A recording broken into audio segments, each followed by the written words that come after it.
high बंधुरा केमन आছেন আমি শর্মিষ্ঠা আমার সঙ্গে আমার শাশুড়ি মা আসছে আমরা দুজনে মিলে আজকে সুজি দিয়ে পোড়া পিঠা করছি নিয়েছি এক বাটি ময়দা আর চিনি নিয়েছি 100 গ্রামের মতো আর নিয়েছি সামান্য পরিমাণে লবণ নিয়েছি স্বল্প উপকরণেই গুড় পিঠাটা তৈরি করে নিতে পারবেন এই সুজিটাকে আমি আধ ঘন্টা আগে ভিজিয়ে রেখেছিলাম যেহেতু তাড়াতাড়ি করে করব তো তাই আধ ঘন্টা আগে ভিজিয়ে রেখেছিলাম দেখুন আমি এই যে সুজিটা নিয়েছিলাম বলেছিলাম ভিজিয়েছিলাম এই সুজিটাকে আমি হুইস্কির সাহায্যে খুব ভালো করে আমি ম্যারিনেট করে নেব আবার ভালো করে এটাকে নেড়ে নেব এবার এর মধ্যে দিয়ে দেব সামান্য পরিমাণে চিনি আমি যে 100 গ্রাম মতো চিনিটা নিয়েছিলাম সেই চিনিটা পুরোটা দিয়ে দিচ্ছি চিনিটা একটু দিয়ে এটাকে ভিজিয়ে নিতে হবে ভালো করে গুলাতে হবে যাতে চিনিটা সুজির সঙ্গে ভালো করে মিশে যায় এবং গলে যায় এবার আমি এর মধ্যে দিয়ে দিচ্ছি অল্প এতটা সামান্য পরিমাণে 1 চিমটে নুন নুনটা আপনারা যে যতটা খাবেন তার স্বাদ অনুযায়ী দেবেন দিয়ে এটাকে আমি আবারও খুব ভালো করে ম্যারিনেট করে নেব আমি অল্প অল্প করে ময়দা দেব আর এটাকে মাখিয়ে নেব অল্প করে ময়দা দিতে হবে আর ভালো করে হুইস্কির সাহায্যে এটাকে খুব ভালো করে ম্যারিনেট করে নিতে হবে যত ভালো করে মাখা হবে এই গুড়ের পিঠাটা গুড় দিচ্ছি না মানে পোয়া পিঠাটা তেলের ভাজা পিঠাটা খুব সুন্দরভাবে হবে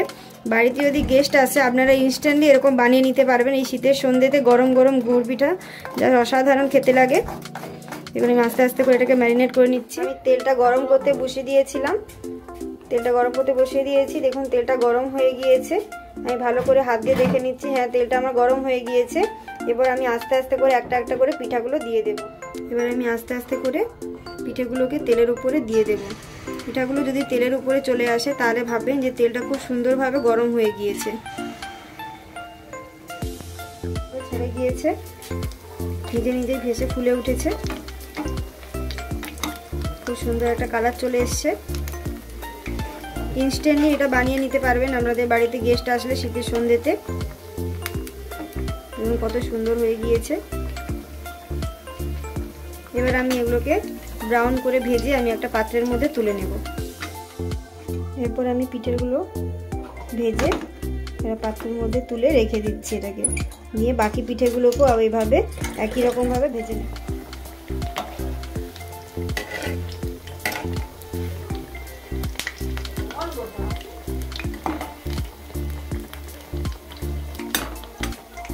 কত সুন্দর হয়ে গোল হয়ে ফুলেছে একটা করে দিতে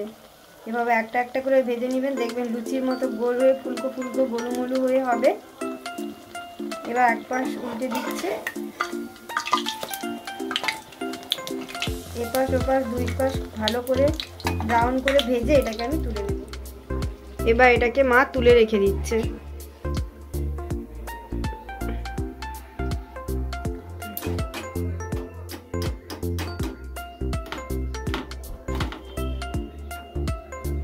দেখুন কত সুন্দর গোল হয়ে ফুলকো ফুলকো হয়েছে কত সুন্দর গোলুমোলু হয়েছে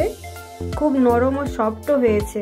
দেখুন খুব সফট হয়েছে আমি আপনাদেরকে লাস্টে ভেঙে তাহলে দেখে নিলেন তো বন্ধুরা আমি কত সহজেই তৈরি করে ফেললাম দুজন মিলে এরকম সুজির নরম তুলতুলে পোয়া পিঠা দেখুন কতটা সফট হয়েছে কতটা নরম হয়েছে এতটাই সফট হয়েছে যে যেভাবে খুশি সেভাবেই আপনারা এটাকে ভাঁজ করতে পারবেন যাদের দাঁতের সমস্যা আছে বাড়িতে যারা বৃদ্ধ বা ছোট বাচ্চা তারাও খুব অতি সহজেই পোয়া পিঠাটা খেতে পারবে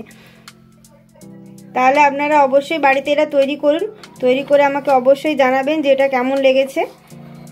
আর যদি আমার আজকের ভিডিওটা আপনার ভালো লেগে থাকে তাহলে আমার চ্যানেলটিকে অবশ্যই সাবস্ক্রাইব করে দেবেন আর আমাকে বন্ধু বান্ধব আত্মীয় স্বজনদের মধ্যে শেয়ার করবেন ও আমার চ্যানেলটিকে একটা লাইক করে দেবেন আমাকে কমেন্ট বক্সে জানাবেন যে কেমন লাগছে আমার সঙ্গে থাকার জন্য ও পুরো ভিডিওটা দেখার জন্য আপনাদের সকলকে অসংখ্য ধন্যবাদ সবাই ভালো থাকবেন সুস্থ থাকবেন সাবধানে থাকবেন